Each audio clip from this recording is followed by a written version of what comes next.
अस्सलाम वालेकुम। सेठी से सवाल के साथ मैं हूँ सैयद आयशा नाज, मेरे साथ मौजूद है नजम सेठी साहब। अस्सलाम वालेकुम। सेठ साहब, यहाँ पर पाकिस्तान तहरीक इंसाफ के एहतजाज के हवाले से कन्फ्यूजन बरकरार है। इसे कन्फ्यूजन कहें या हम टिट फॉर टैट कहें या मुकाबला रूबरू कहें कि फिर से सिचुएशन वही 2014 के धरने वाली या उसके बाद पाकिस्तान तहरीक इंसाफ ने जितने एहतजाज किए वैसी ही है कि मुख्तलिफ शाहराएँ बंद हैं, जो कनेक्टिंग हैं रोड्स वो बंद हैं, नाके लगे हुए हैं। इस्लामाबाद का बाकी शहरों से रब्ता मुनक़ता है। लाहौर में भी मुख्तलिफ मकामात पर इतनी डाइवर्जन्स लगाई गई हैं, ये रस्ते बंद किए गए हैं कि लोग मुश्तिल हो गए हैं, जिनकी कोई इवेंट्स थे वो मुलतवी करने पड़े हैं। और इसके अलावा आपको पता है दफ़ा 144 का नफाज है। इंटरनेट की बंदिश के हवाले से भी ज़राए वज़ारत दाखिला ये बता रहे हैं कि इंटरनेट भी बंद कर दिया जाएगा। इंटरनेट वाईफाई सर्विसेज ये मुअत्तल होंगी। फ़ोन कनेक्टिविटी अलबत्ता रहेगी कि आप कॉल कर सकते हैं, लेकिन इसके बावजूद पाकिस्तान तहरीक इंसाफ ने अपनी तैयारियाँ कर रखी हैं। उन्होंने जो मुतबादिल ऐप्स हैं उनके बारे में सोशल मीडिया से लोगों को अपडेट किया हुआ है कि आप ये दो नाम उन्होंने बताए हैं कि एंड्रॉयड यूज़र्स या आईफोन यूज़र्स उसे इंस्टॉल करके कनेक्ट कर सकते हैं, क्योंकि वो ब्लूटूथ के ज़रिए ऑपरेट करेंगी। अब यहाँ पर क्वेश्चन ये है कि पसे पर्दा मुज़ाकरात या बातचीत हुई है। पीटीआई ये कहती है कि मोहसिन नकवी साहब के लेवल से ऊपर बात हुई है, लेकिन राना सनाउल्लाह साहब कहते हैं कि मोहसिन नकवी साहब तक ही बात हुई है। अब ये भी कन्फ्यूजन अपनी जगह पर है। फिर बैरिस्टर गौहर एक शो में कह चुके हैं कि भाई हमें नहीं कहा गया कि एहतजाज मुअख्खर करें, जबकि मोहसिन नकवी साहब डिटर्मिंड हैं कि इस्लामाबाद हाई कोर्ट के फैसले के बाद एहतजाज की इजाज़त नहीं दी जाएगी। उनका क्या कहना है वो शामिल करेंगे। हमने अपने इस्लामाबाद को सिक्योर करना है और उसके लिए आपकी टीम, आपके ऑफिसर्स, आप सब ने इसको इंश्योर करना है। इस दफ़ा आपने जो आएगा उसको अरेस्ट करना है, उसको जाने नहीं देना। जो इस्लामाबाद में वायलेशन करेगा उसको आपने अरेस्ट करना है। तो अब सिटी साहब सिचुएशन आपके सामने है सारी। नेक्टा का थ्रेट अलर्ट भी आ गया। बुशरा बीबी के हवाले से भी ये बताया जा रहा है कि वो एहतजाज में शरीक नहीं होंगी, उनको डॉक्टर ने सफ़र से मना किया है तर्जुमान के मुताबिक। जबकि दूसरी तरफ ये भी कहा जा रहा है कि वो कोई सरप्राइज़ भी दे सकती हैं। अली अमीन गंडापुर साहब तैयारी में मसरूफ़ हैं, पंजाब की सतह पर भी तैयारियाँ जारी हैं। दूसरी तरफ कंटेनर सिटी जो इस्लामाबाद है वहाँ पर तो तमाम मकामात बंद हैं। इस्लामाबाद के शहरी अपने घरों पर जाने के हवाले से परेशानी का शिकार है कि अपने घर कैसे पहुंचेंगे। तो किस तरफ जाके रुकेगा ये मामला? कल का दिन क्या रंग लाएगा? कोई खास बड़ा बैंग नहीं होने जा रहा, अनफॉर्चुनेटली और फॉर्चुनेटली। ये डिपेंड करता है कि आपका मौक़िफ़ क्या है, आप किसकी साइड पे खड़े हैं। मगर इस धरना जो है इसके अगर मकसद ये था कि गवर्नमेंट को अंडर प्रेशर लाया जाए और ताकि गवर्नमेंट इमरान खान के साथ बातचीत शुरू करे या एस्टैब्लिशमेंट बातचीत शुरू करे। अब लग ऐसे रहा है कि कोई बातचीत खास हो नहीं रही है और ना ही होने जा रही है, क्योंकि अगर होती तो इससे पहले कोई ना कोई नतीजा निकल आता, नहीं निकला।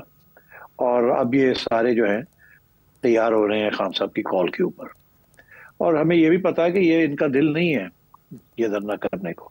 अच्छा, तो इसलिए फिर बहरहाल कंसेशन ये दी गई है कि आप लोग निकले मत, आप शहरों में ही रहें, जहाँ जहाँ हैं वहीं जो कुछ कर सकते हैं करें।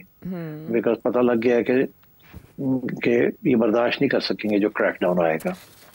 अब केपी से लोग निकलेंगे और नॉर्दर्न एरिया से कुछ लोग आएंगे, but I don't think it will amount to anything. ये भी क्योंकि अगेन मोटिवेशन नहीं है ज़्यादा। ये बात इस्टेब्लिश हो चुकी है कि बेशतर लोग जो हैं इनके हाई कमांड में वो नहीं चाहते थे कि इसको किया जाए, मगर खान साहब इंसिस्ट कर रहे थे। तो मेरा ख्याल है थोड़ा बहुत होगा कल, तो रौनक लगेगी थोड़ी सी, इधर उधर कुछ वीडियोस बनेंगी, फेक वीडियोस भी बनेगी बहुत कि क्लैशेस हुए हैं, ये है होगा भी, बट आई थिंक ये it will not achieve any purpose. तो इसलिए बेहतर यही था कि बातचीत आगे बढ़ती, मगर जाहिर है इस किस्म की सिचुएशन में इतना आसान नहीं होता बातचीत को आगे बढ़ाना। दोनों साइड जो है ना वो अनकॉम्प्रोमाइजिंग होती हैं और डील करने के लिए दो हाथ की ताली चाहिए। तो अभी वो दो हाथ की ताली बज नहीं रही है। खान साहब के डिमांड्स जो हैं वो बिल्कुल अनएक्सेप्टेबल है, और तो इसलिए दिस इज द प्रॉब्लम। कुछ लोग मैंने सुना है कि कुछ लोग कहते हैं कि जी देखे ना वो जेल में बैठे हुए हैं, तो जेल में बैठ के उनके साथ क्या मुज़ाकरात हो सकते हैं कैदी के साथ, तो उसको आप छोड़ें, उसको बाहर आने दें, फिर उसके साथ मुज़ाकरात करें फ्रॉम एन इक्वल पोजीशन। कुछ लोग कहते हैं कि उनको बनी गाला ले जाएं, वहां बैठा दें, आज़ाद होके फिर वो बातचीत करें। दरअसल ऐसे होता नहीं है, ये खुशफहमी है कि जी आप उसको किसी कैदी को आज़ाद कर दें और फिर उसके साथ बात करें। अब बात यह है कि खान साहब ने भी तो सारी हुकूमत को टाइट किया है ना।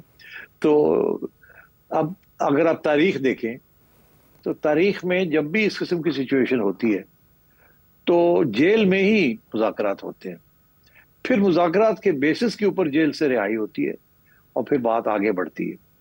आप नेल्सन मंडेला को ले लें, आप गांधी साहब को ले लें, आप नेहरू को ले लें, हमारे यहाँ भी तो ऐसे ही होता है। इट्स नॉट कि जी आपको रिहा कर दिया जाए तो फिर आप बात करें। तो रिहाई का तो मतलब ही है कि आपके हवाले सब कुछ कर दिया जाए, फिर मुज़ाकरात क्या करने।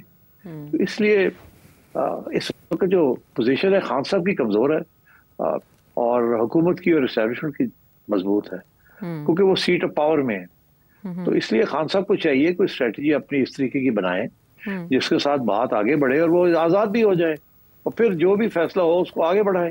तो ये कहे कि पहले मुझे आज़ाद करें फिर मैं आपसे बात करूंगा, आमतौर पे ऐसे होता नहीं है और ना ही मैं समझता हूँ इस दफा भी होगा। और ये गलत फहमी है पीटीआई की कि खान साहब को आज़ाद कर दिया जाएगा फिर वो मुज़ाकरात करेंगे। यार मुज़ाकरात क्या करने हैं, उनके तो 2-3 मोटे मोटे डिमांड्स हैं जो कि बिल्कुल अनएक्सेप्टेबल। एक तो ये डिमांड है कि जी आप हुकूमत मेरे वाले करें, दूसरा ये है कि आर्मी चीफ को चेंज करें, तीसरा ये है कि इन सबको जेलों में डालें। तो ये तो हो नहीं सकता ना। तो इसलिए मेरा ख्याल है कि it has to be realistic. और रियलिज्म का तो यही है कि अगर खान साहब एक नई इलेक्शन मिल जाए ना खान साहब को 2-3 साल के बाद, इससे बेहतर कोई चीज हो नहीं सकती। और खान साहब पार्लियामेंट में आए, अपना रोल अदा करें, पार्लियामेंट की तस्लीम करें उनकी अहमियत को एज एन ऑपोजिशन लीडर। अब हो गया ना जो कुछ होना था। आफ्टर ऑल पीएमएल नून और पीपीपी में भी तो खान साहब को एक्सेप्ट किया था ना, हालांकि वो भी रिग्ड इलेक्शन के जरिए आए थे और ये पहले भी होता रहा ऐसे। जब मोहतरमा को लाया जाता था तो नवाज शरीफ के खिलाफ कार्रवाई होती थी, नवाज शरीफ को लाया जाता था तो मोहतरमा के खिलाफ होती थी, मगर फिर भी वो पार्लियामेंट में आके बैठते थे और अपनी साजिशें करते थे, अपनी ऑपोजिशन करते थे। तो यही रिवाज यही है। अब खान साहब कहते हैं जी कि आपने इलेक्शन रिग की और मेरी मेजोरिटी आप ले गए हैं, तो हो सकता है सही हो, शायद सही भी है, सो व्हाट। अब हकीकत ये है कि एक डिफेक्टो पोजीशन बन चुकी है। यही नूनी की भी यही पोजीशन थी कि खान साहब को रिग करके लाया गया और बैठा दिया गया 2018 में। तो वो क्या उन्होंने क्या पार्लियामेंट बॉयकॉट कर दी? खान साहब ने तो उनको जेलों में भी डाल दिया था। तो उन्होंने जो कुछ किया जेलों में बैठ के उन्होंने डीलें की ना, तो और बाहर निकल आए और निकलने के बाद उन्होंने और भी डीलें की। तो मैं ये समझता हूँ कि खान साहब को भी कोई इसी किस्म की सियासत करनी चाहिए, रियलिस्टिक किस्म की, जिसे रियलिज्म कहते हैं। ये जो इनकलाबी सियासत कर रहे हैं एक नॉन इनकलाबी सूरत हाल में, this will not work. Khan Sahab is not Lenin, Khan Sahab is not Mao, he is not seeking to overthrow the state. अच्छा, अगर आपने रियासत को ओवरथ्रो करना है तो फिर हुकूमत करनी है, तो ऐसी सियासत नहीं करनी। तो इसलिए मेरा ख्याल है कंफ्यूजन है खान साहब के जहन में भी और उनके सपोर्टर्स के भी जहन में कि खैर वो समझते हैं बड़ी इनकलाबी चीजें वो कर रहे हैं। इनकलाबी चीजें नहीं कर रहे वो मौका परस्ती कर रहे हैं। But at the same time रास्ता निकालना चाहिए ना। तो I think the ball is in Khan साहब कोर्ट। अच्छा सेठी साहब, कोई ना कोई रास्ता तो बाकी सियासी क़यादत ने निकालना है। ज़ाहिर है इमरान खान साहब की पॉलिटिक्स तो इसी तरह की है कि वो प्रेशर बिल्ड करते हैं और हमेशा से करते आए हैं, लेकिन बाकी पॉलिटिकल जो हमारी लीडरशिप है उन्होंने अपना रोल अदा न किया तो तसादुम का नुकसान तो दोनों तरफ हो सकता है। आपने कहा था कि इमरान खान साहब एहतजाज की कॉल वापस नहीं लेंगे, तारीख भी तब्दील नहीं होगी। प्रेडिक्शन के मुताबिक अभी तक तो ऐसा नहीं हो सका, सियासी कमेटी के इजलास में भी नहीं हो सका ये फैसला, जिससे ये एक्सपेक्ट किया जा रहा था कि शायद अली अमीन गंडापुर साहब कोई ब्रेक थ्रू कर लें, बैरिस्टर गौहर कुछ कर लें, कुछ भी नहीं हो पाया। लेकिन एक मौके पर आजम स्वाति फार्मूला तो काम आया था ना। क्या कोई ऐसी शख्सियत मौजूद है जो कन्विंस कर सके इमरान खान साहब को कि इन हालात में जरा डिले कर लें? इस्लामाबाद हाई कोर्ट का हुक्म भी मौजूद है, फील्ड में है। खान साहब को कोई नहीं कन्विंस कर सकता। खान साहब को बुशरा भी कन्विंस कर सकती थी, वो फेल हो गई। खान साहब को गड्ढापुर साहब कर सकते थे, मेरा ख्याल है उन्होंने कोशिश भी नहीं की ज्यादा। वो फिक्रमंद थे कि ये ना हो मेरे पे इल्जाम लग जाए कोई कि तुम तो क्रॉस ओवर कर गए हो, तुम क्यों सॉफ्ट लाइन ले रहे हो। तो वो बड़े मोहतात थे। अच्छा। बुशरा भी कर सकती थी, कोशिश भी की होगी उन्होंने, मगर मेरा ख्याल है खान साहब ने आगे से शट अप कॉल दे दी। इसी तरीके के साथ एक दो और लोग भी हैं जिन्होंने कोशिश जरूर की होगी, but it won't work. Khan Sahab is determined और उनका एक स्ट्रेटेजिक थिंकिंग है और वो उसी के ऊपर चल रहे हैं। मैं एक बात करूं, पसंद शायद पीटीआई को ना आए, शायद खान साहब को ना आए, मगर मेरी तरफ से जो एनालिसिस है वो ये है कि क्योंकि खान साहब, अगर बारिश हो रही है और खान साहब ये कहें कि सूरज निकला हुआ है तो पीटीआई मान लेगी।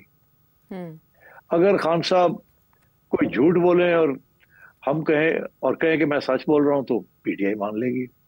अगर खान साहब कोई यू टर्न ले और कहें ये तो बड़ा अच्छा यू टर्न लिया मैंने, तो पीटीआई मान जाएगी। और पीटीआई से मुराद है उनके रैंक एंड फाइल, उनके सपोर्टर्स। तो मैं समझता हूँ खान साहब के हाथ में बहुत पावर है जी। खान साहब के हाथ में बड़ी मनूवरेबिलिटी है, वो एक्चुअली जो चाहे कर सकते हैं। आज अगर खान साहब कोई कॉम्प्रोमाइज कर लेते हैं, कोट अनकोट, जैसे आप और मैं कहेंगे लो जी खान साहब ने कॉम्प्रोमाइज कर लिया, तो पीटीआई कहेगी नहीं कॉम्प्रोमाइज नहीं किया, बड़े असूलों के ऊपर उन्होंने काम किया, जबरदस्त स्पेस निकाली है, क्या स्ट्रेटजी है खान साहब।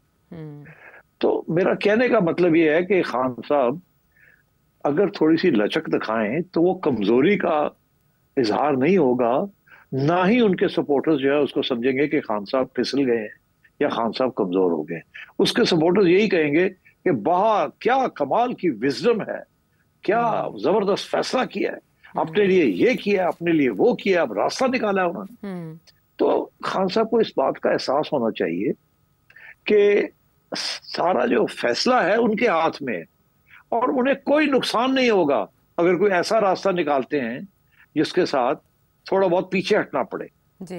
वो कहते हैं ना, 1 स्टेप फॉरवर्ड 2 स्टेप्स बैकवर्ड, या 1 स्टेप बैकवर्ड 2 स्टेप्स फॉरवर्ड। अब बात यह है कि खान साहब करते क्या है कि 1 स्टेप फॉरवर्ड लेते हैं, 2 स्टेप पीछे हट जाते। Maybe he should try some other thing. Maybe he should enter into a dialogue with the government. Maybe he should say to the government, okay, चले छोड़े, केसेस रहने दे जहां भी हैं, you want to pursue the cases, करते रहे मगर conviction ना करे मेरी, let's do a deal, मुझे बाहर निकाले। अच्छा, मैं बाहर निकलने से पहले मैं बयान देता हूं। मेरा बयान ये होगा कि लिव एंड लेट लिव जो है वो है, Pakistan is in danger, Pakistan को बचाना है, आपस की लड़ाई झगड़े छोड़ने हैं।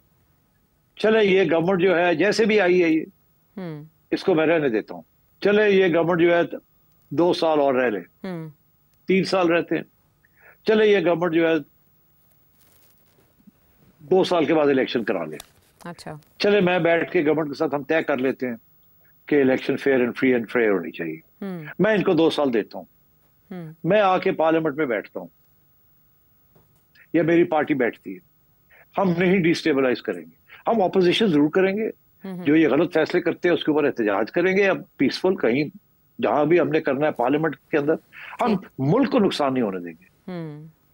But give us a free and fair election 2 years from now and withdraw all these cases by the time the election comes around. ये तलवारें हम हमारे सर से हटाएं आहिस्ता आहिस्ता करके, और देखें हम अपने वादे पे पूरे उतरेंगे, आप भी अपने वादे पे पूरे उतरें।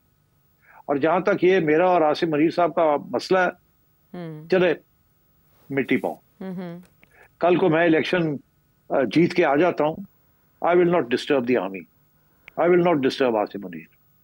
लेट्स, अगर मैं नवाज शरीफ और शहबाज शरीफ और आसिफ जरदारी के साथ मुकाबला कर सकता हूं तो इनके साथ भी मैं कर सकता हूं। तो ऐसी कोई बात नहीं है। The country is in danger, country is slipping, we will all suffer, but I need a free and fair election. तो मतलब डील हो सकती है, ऐसी क्या बात है। मगर अगर आप पीछे थोड़ा सा भी आप गुंजाइश देने के लिए तैयार नहीं है तो क्या ये अपना पांव काट लेंगे, अपनी कुल्हाड़ी मारेंगे अपने ऊपर और कहेंगे ला खान तुम देने हैं, तू आ जा साड़ी छुट्टी करा दे। नहीं हो सकता ना, दिस इज नॉट पॉसिबल। तो और ये जो इनकलाबी किस्म का रास्ता इख्तियार किया हुआ सड़कों का, इट इज नॉट एन इनकलाबी सिचुएशन। तो आप ये क्या कर रहे हैं? तो इसलिए आप जितना ज्यादा इस तरफ जाएंगे उतने लोग ज्यादा बददिल होके थक टूट के पीछे हट जाएंगे, और फिर एक स्टेज आएगी कि शायद लोग ये भी कहना शुरू कर दे कि यार है खान तो गल ही बंदा, और मुल्क तो नुकसान हो रहा है, हमारा भी नुकसान हो रहा है, चलो इसका पीछे ही छोड़ दे। तो मैं समझता हूँ कि before that Khan should take the initiative in his own hands और रास्ता निकाले। रास्ता खान निकाल सकता है और कोई नहीं निकाल सकता रास्ता जी।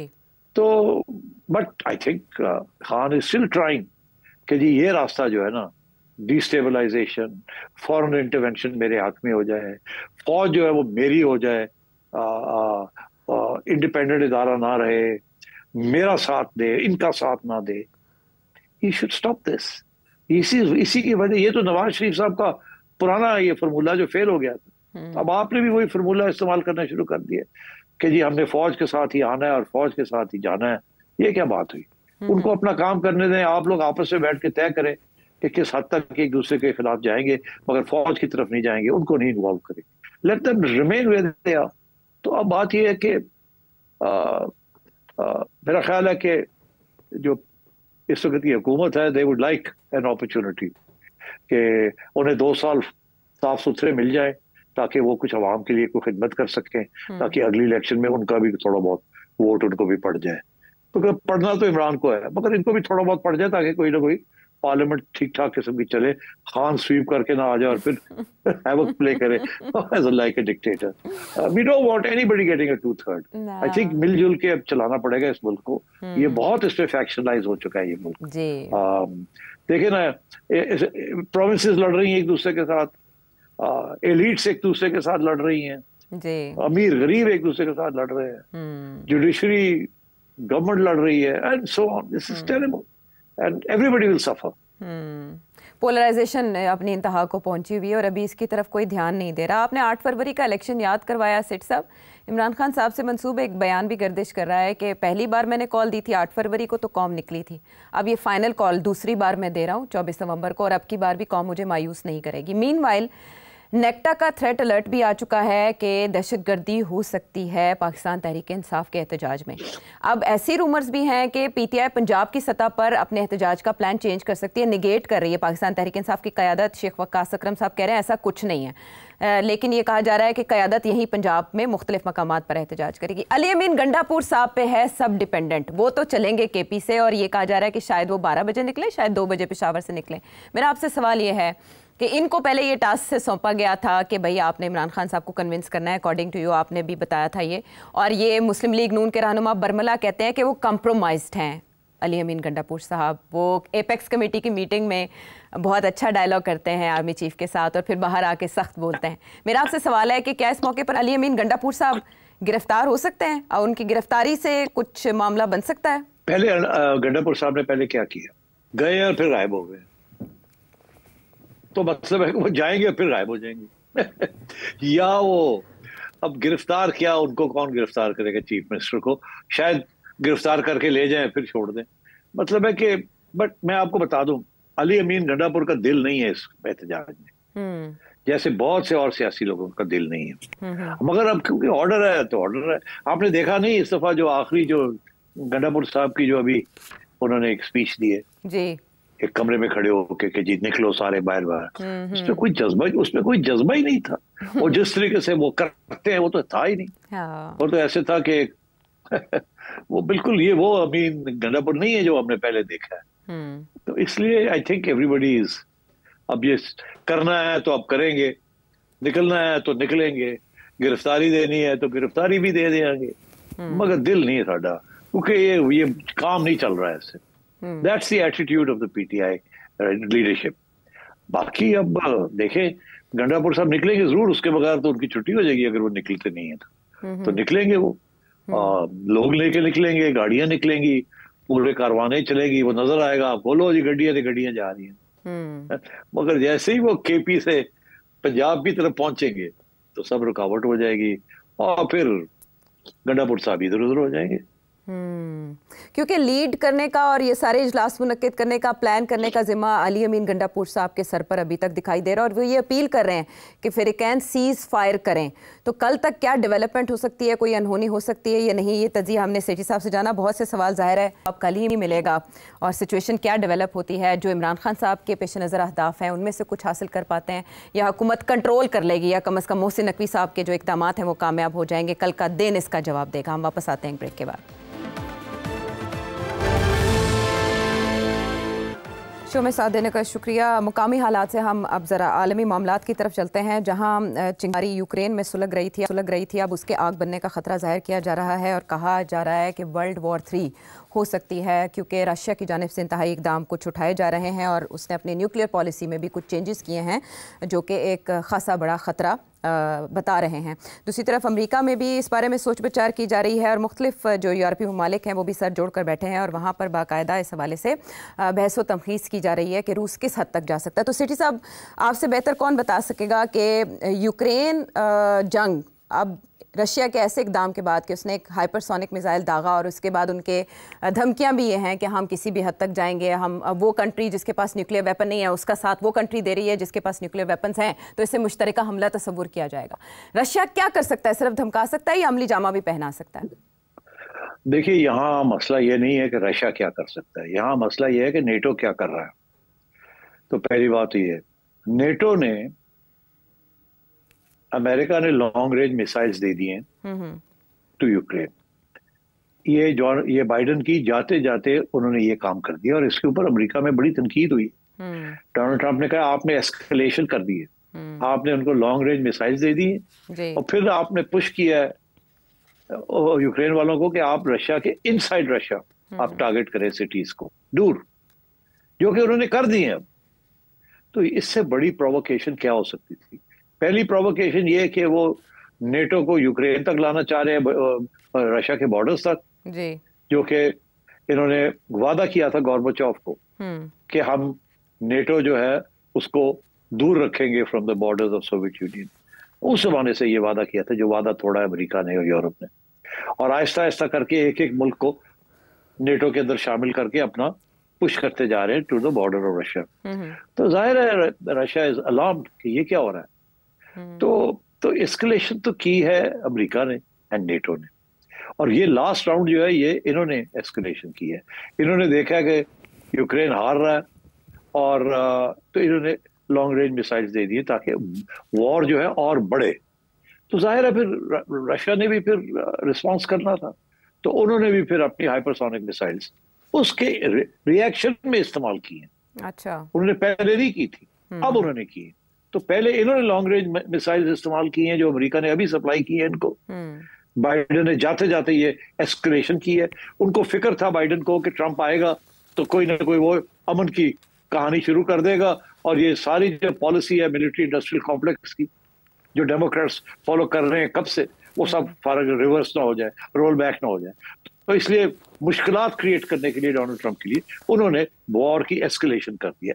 अमेरिका में तो ये बात हो रही है, ये नहीं हो रही कि रशिया ने किया है, वो कह रहे हैं हमने किया जी। और ये जाते जाते जो बाइडेन ने ये किया और ये नहीं करना चाहिए था। अच्छा, अब Donald Trump is very upset कि ये क्या कर दिया इन्होंने जी, और मेरे लिए मुश्किल कर दी। और अच्छा, उधर से फिर रशिया हैड टू रिस्पॉन्ड, तो रशिया ने भी फिर रिस्पॉन्स किया। अब हुआ ये है कि यूरोप के अंदर बात शुरू हो गई है कि ये तो एस्केलेशन हो गई और जाहिर है जैसे आपने भी तारुफ में कहा कि लगता है ऐसे कि रशिया ने एस्केलेशन की है, ये एक प्रोपेगेंडा चल रहा है। एक्चुअली एस्केलेशन नेटो ने की है। चले, अब ये जो वहां जो प्रोपेगेंडा हो रहा है रशिया के खिलाफ, वो ये हो रहा है कि न्यूक्लियर वॉर भी छिड़ सकती है जी, कि अगर ये लॉन्ग रेंज मिसाइल्स कामयाब हो गई और रशियन फोर्सेस को पुश बैक मिल गया हो गई, तो शायद Russia might use tactical nuclear weapons.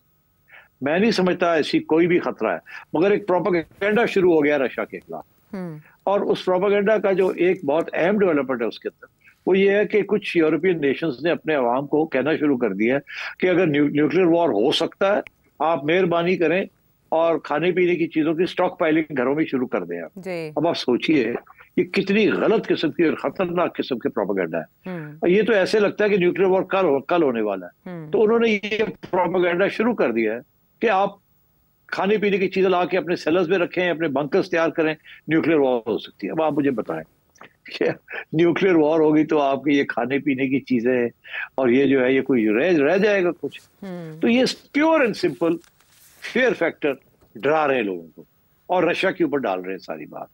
तो मैं ये समझता हूँ एक तो ये this is a terrible development जो कि डेमोक्रेट्स ने और अमेरिका ने और यूरोप ने मिलकर ये किया है। मगर गोइंग फॉरवर्ड मेरा नहीं ख्याल किसी किस्म की भी कोई न्यूक्लियर इशू की कोई थ्रेट है, रियल थ्रेट। दूसरी बात यह है कि रशिया का जो एम है वो क्या है। रशिया का एम है, जिसका जिक्र पहले भी मैंने किसी प्रोग्राम में किया, आज थोड़ा सा वजाहत कर देता हूँ। रशिया का एम ये नहीं है कि यूक्रेन को सीज कर लेना, कि यूक्रेन को वॉर में डिफीट करके सारे का सारा यूक्रेन जो है उसको हजम कर देना, ये बिल्कुल नहीं है। वो चाहते हैं एक बफर जोन होनी चाहिए between Ukraine and Russia, because अगर यूक्रेन ने नेटो ही रहना है तो फिर वो तो नेटो तो बॉर्डर पे पहुंच गया है, वहां से तो पता नहीं क्या क्या कर लेगा। तो इसलिए they are trying to seize control of 40% up to 40% of the Ukraine, जो बॉर्डर करता है रशिया को। और वहां पुराने जमाने से भी रशियन इंटरेस्ट भी हैं और रशियन स्पीकर्स हैं, that's part of the demography of that region. तो रशिया सिर्फ ये चाहता है कि यूक्रेन को इस लेवल पे ले आया जाए कि वो थ्रेट ना पोज कर सके। वो क्या लेवल है वो लेवल, एक तो ये कि कुछ एरिया रशिया जो है उसको बढ़ा के रखे, अपने हाथ में रखे उसको, बफर जोन। दूसरा ये कि उसको डिसफंक्शनल बना दिया जाए, यूक्रेन को डिसफंक्शनल कर दिया जाए कि वो किसी तरीके से फंक्शन ना कर सके as an ally of America and as a NATO power. तो that is the aim of Russia. It is not कि जी उसको डिफीट कर दिया जाए। तो इसलिए इनका ये कोशिश है कि किसी तरीके के साथ रशिया को पुश बैक करके किसी किस्म की वॉर के अंदर इन्वॉल्व कर लिया जाए, ताकि because they know that Russia is not possible, उनके लिए लंबा चौड़ा वॉर करना is not possible, it's not as strong as NATO, the NATO countries. So there's an imbalance. तो वो ये चाहते हैं कि प्यूटिन को किसी तरीके के साथ या इंटरनली रेजीम चेंज करवा दी जाए बिकॉज ऑफ वॉर, या उसको डिफीट करके उसको पुश बैक किया जाए। तो I think Putin is not stupid. अब भी देखना ये है कि ये कब तक ये बात जो एस्केलेशन हुई है ये रुकती है या ये और बढ़ती है। बिकॉज जैसे ही ट्रंप आएगा तो आप देखिएगा ये एस्केलेशन वगैरह ये दोनों साइड्स रिट्रीट करेंगी और he'll try and find some solutions. मगर जो अमेरिकन मिलिट्री इंडस्ट्रियल कॉम्प्लेक्स है, they want this war. The NATO countries want it. अफसोस इस बात का है कि they all will suffer. मगर that's the way geopolitics is. तो मैं इससे ज्यादा अब क्या आपको बताऊं। दूसरी जो इम्पोर्टेंट डेवलपमेंट है जिसका ताल्लुक इसके साथ बराह रास्त तो नहीं है, बट अगेन ग्लोबली, इसके इंटरनेशनल क्रिमिनल कोर्ट ने जो नेतन्याहू को एज अ वॉर क्रिमिनल और उनके defence minister as a war criminal कह के डिक्लेयर कर दिया है और उनके लिए अरेस्ट वारंट्स इशू कर दिए। अब 124 countries are members of ICC, international criminal court. तो इसलिए मगर America is not, Israel is not. तो अब सवाल ये खड़ा होता है कि नेतन्याहू साहब के खिलाफ एक बहुत बड़ा एक और महाज बन गया है। ये बहुत बड़ी डेवलपमेंट है। अब नेतन्याहू साहब जो है वो इधर उधर ज्यादा नहीं फिर सकते, वैसे भी वो नहीं निकलते थे अपने इससे बाहर, मगर नाउ इवन पहले भी अगर वो जर्मनी इधर उधर जाते थे have problems. Even the UK, उन्होंने भी ये कहा कि हम अभी ये बात तो नहीं करेंगे कि जो आएगा तो इसको अरेस्ट कर लेंगे, बट द थिंग इज कि we are signatories to that international court, और अगर उनके हैं, उन्होंने वारंट्स निकाल दिए तो देयर आर प्रॉब्लम्स। तो आई थिंक नेतन्याहू भी थोड़ी सी अब डिफेंसिव पोजीशन में जाना पड़ेगा उसको। और so we are all waiting to see Donald Trump आएगा तो वो क्या करेगा। ये जो बाइडेन और उसकी जो पॉलिसीज थी डेमोक्रेट्स की, they been a disaster for not only for America but for the rest of the world. इससे पहले डोनाल्ड ट्रंप की डिप्लोमेसी की वजह से रशिया के साथ मामलात खासे तय पाए थे, तो अब की बात जो बाइडेन ने ऐसा इंटेंशनली किया होगा कि फिक्स ही ना कर सके इस वॉर को डोनाल्ड ट्रंप आने के बाद। सिट साहब, do you see this? He is making it difficult for Donald Trump, और ज्यादा इन्वॉल्व करते जा रहे हैं नेटो को और अमेरिका को। नेटो बेसिकली अमेरिका है ना, इट्स नॉट यार, वो तो बाकी नाम से है वो countries, basically America. Weapons are American, forces are American, American forces are stationed everywhere. So they make, and ये बाइडेन ने और मिलिट्री इंडस्ट्रियल कॉम्प्लेक्स ने बैठ के फैसला किया है कि ट्रंप को फ्री हैंड नहीं देना हमने, एंड सो ऑन। इससे पहले माजी में भी हम देख चुके हैं डोनाल्ड ट्रंप की एफर्ट्स। अब देखना यह है कि जब वो इक़्तिदार संभालेंगे उससे पहले मामलात कहाँ तक बिगड़ते हैं और क्या वो मामलात को रिटर्न तक पहुँचने से बचा भी सकेंगे या नहीं। ये सवाल अपनी जगह बरकरार है और हम वापस आएंगे एक ब्रेक के बाद। शो में साथ देने का शुक्रिया। प्रोग्राम के पहले हिस्से में सेठी साहब ने एक सोल्यूशन दिया, इमरान खान साहब को मशवरा दिया, वो अपनी जगह पर मौजूद है, लेकिन सेठी साहब के एक व्यूवर हैं अमेरिका से, मोहम्मद समी साहब, वो एक और मशवरा दे रहे हैं। नवाज शरीफ साहब अगर ये चाहें तो तमाम सूरत हाल नॉर्मली कर सकते हैं कि ये इमरान खान के पास चले जाएं जेल में। माना कि इमरान खान ने इन पर बहुत जुल्म के पहाड़ तोड़े, लेकिन इन्होंने भी तो अब बदला ले लिया है ना, तो किसी ने तो एंड करना है। ये अपने साथ जरदारी साहब को मिलाएं, इंटीरियर मिनिस्टर को मिलाएं, महमूद खान अचरजई को मिलाएं, मौलाना फजलुर रहमान को मिलाएं, और जो इनके अपने करीब के और इमरान खान के नजदीक के लोग हैं उन्हें साथ बिठाएं, जाएं जेल में। अगर वो ना भी मिले तो कम से कम ये आके ये तो बोल सकते हैं मैं तो इमरान खान से सिर्फ सलाम दुआ करने गया था और बस हो गई, जो भी डील हो एटलीस्ट उसको उसके घर पे सब जेल ही करार दे दिया जाए और उसे वहाँ शिफ्ट कर दिया जाए, क्योंकि हमारा मुल्क डूब रहा है। और नवाज शरीफ साहब के लिए जो है ना, इंडिया के लिए इतना सॉफ्ट कॉर्नर है कि वो नरेंद्र मोदी जी को जो है वो आराम से कन्विंस कर लेते हैं, अटल जी जो है वो कन्विंस हो जाते हैं उनसे।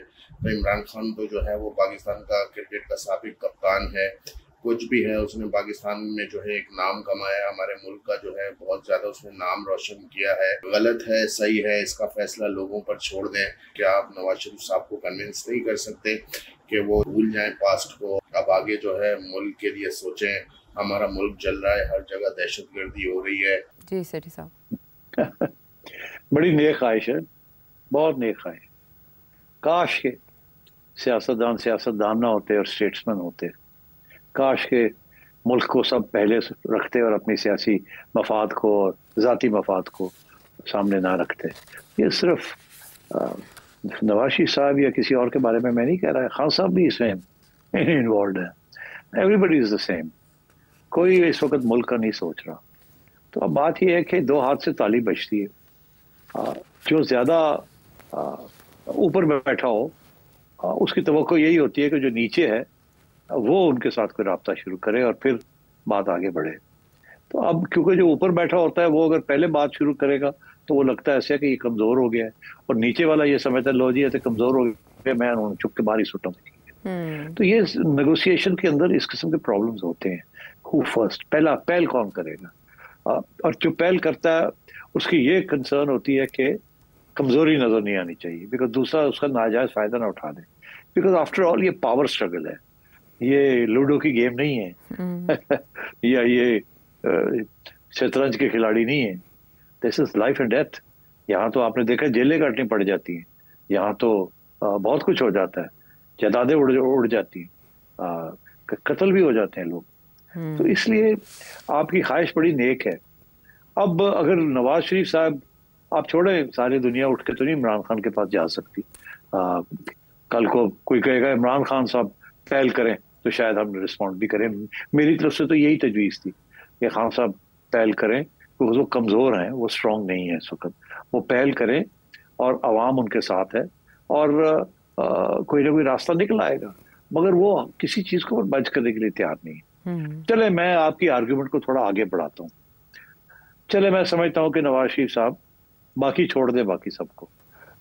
नवाज शरीफ साहब तैयार हो जाते हैं कि लो जी मैं जाके इमरान को कहना कि यार लिव एंड लेट लिव, मुल्क का नुकसान हो रहा है, मैं तो बाहर हूँ मगर अब स्टेट्समैनशिप होनी चाहिए, तो तुम भी थोड़ी बहुत कंसेशन करो एंड लेट्स मिल jointly come to some understanding and rule this country. अगर मियां साहब ये सोच, हालांकि वो सोच नहीं सकते बिकॉज उसमें उनका नुकसान हो सकता है, बहुत सीरियस नुकसान हो सकता है, बट चले। तो अब बात यह है कि ये बात आगे कैसे बढ़ाई जाएगी। ये तो हो नहीं सकता कि मियां साहब उठ के चले जाएं और चले जेल का दरवाजा खड़ा, मैं आ गया जी नवाज इमरान खान को मिलना है। इमरान खान है मियां नवाज आया, मैं नहीं मिलता उन्होंने, वो तो चोर है, मैं चोर उन्होंने नहीं मिलता। क्या रह गया नवाज शरीफ के पास? ठीक, you can't do it like that. इसका ये मतलब है कि पहले कोई बैक चैनल को जाना पड़ेगा, बैक चैनल के जरिए को बातें चलनी पड़ेगी बिटवीन खान साहब एंड द बैक चैनल। जैसे पाकिस्तान इंडिया के मसले हैं, बराह रास्त अगर खुल के सामने बात करें तो वो कोई एक ही कमजोरी लगती है, कोई दूसरे की कमजोरी लगती है। तो ये बैक चैनल में कुछ चीजें तय करनी पड़ती है और फिर पब्लिक में लाके वो करना पड़ता है, ताकि ऐसे लगे कि विन विन सिचुएशन है। ये नहीं कि मैं हार गया तू जीत गया, नहीं, दोनों जीत गए। कोई इस किस्म की बैलेंसिंग एक्ट करना पड़ता है, और ये सिर्फ बैक चैनल के जरिए नेगोशिएशंस हो सकते हैं, ताकि पब्लिक में ये बात ना आए। पब्लिक में जो बात आती है वो यही आती है मैं जीत गया तू हार गया, तो उसके साथ काम नहीं चलता। सियासत है ना, तो you everybody has to be a winner. तो मैं ये समझता हूँ कि अगर बैक चैनल के जरिए खान साहब के साथ कोई राब्ता हो सकता है तो कर लिया जाए। मैं तो पहले भी कह रहा हूँ, और कुछ लोग कहते हैं शायद कोशिश भी की है, मगर आगे से जो जवाब मिलता है वो बिल्कुल ब्लॉक कर देता है हर चीज को। तो इसलिए माई सेंस इज के बैक चैनल के जरिए राब्ता जरूर किया जाए, मगर खान साहब के जरिए कोई इशारा तो आए कि मैं बैक चैनल के साथ रियलिस्टिक रीजनेबल बात करने के लिए तैयार हूं। तो यहां तक कि अगर वो एम्पावर करें किसी को कि वो निगोशिएट करें बैक चैनल में, तो बहुत सी चीजें हो सकती हैं, मगर खान साहब हर चीज जो है वो अपने हाथ में रखे हुए, किसी को पावर नहीं दे रहे कि वो निगोशिएट करे किसी के साथ। इसीलिए तो बुशरा बीबी फेल हो गई है, गंडापुर फेल हो गए हैं, और बहुत से लोग जो आते जाते हैं सारे फेल हो गए। तो खान साहब जो है वो अपने लोगों की बात सुनने के लिए तैयार नहीं। तो इसलिए this is the part of the problem. वो अब जिद में है एक किस्म की। मेरा ख्याल है कि सबको इस बात का एहसास है कि मुल्क का बहुत नुकसान हो रहा है और इसका हल निकलना चाहिए, मगर उसके लिए खान साहब को थोड़ी सी लचक दिखानी पड़ेगी। मैं समझता हूँ लचक सियासतदान ही करते हैं, इनकलाबी लचक नहीं करते, मगर इनकलाबी सिचुएशन नहीं है और खान साहब इनकलाबी बने हुए हैं। तो मेरा ख्याल है that's where the problem is. मैंने पहले भी ये कहा है, ये नवाज शरीफ साहब जाए और सारे पहुंच जाए खान के पास, आते उत्ते चढ़ जाएगा। खान कहेगा थोड़ी और आ गए हो, मैं तो सीधा करना। ऐसे नहीं होता। ये बैक चैनल के जरिए कुछ रास्ते निकालने चाहिए। और ऐसे हमने देखा 26वीं आईनी तरमीम के मामले पर, और आपने ही ये बताया था कि आसिफ जरदारी, शहबाज शरीफ या नवाज शरीफ जाके अगर मौलाना फजल रहमान से मिल रहे हैं तो आखिरी वक्त में मौलाना ज़ाहिर आमादगी का इजहार करेंगे और 26वीं आईनी तरमीम के हक में वोट देंगे, क्योंकि बैक चैनल में मामलात बहुत पहले से तय पा गए थे कि मौलाना आएंगे। इसकी एक मिसाल ये दी जा सकती है ना सेठी साहब? ठीक है, और भी बहुत से सवाल थे और हमारे पास वक्त खत्म हो गया, वरना राना नवीद साहब मीडिया के रोल पे एक बड़ा हम सवाल कर रहे थे, तो बाकी सवालों को हम आने वाले प्रोग्राम्स में ज़रूर शामिल करेंगे। अगले प्रोग्राम तक के लिए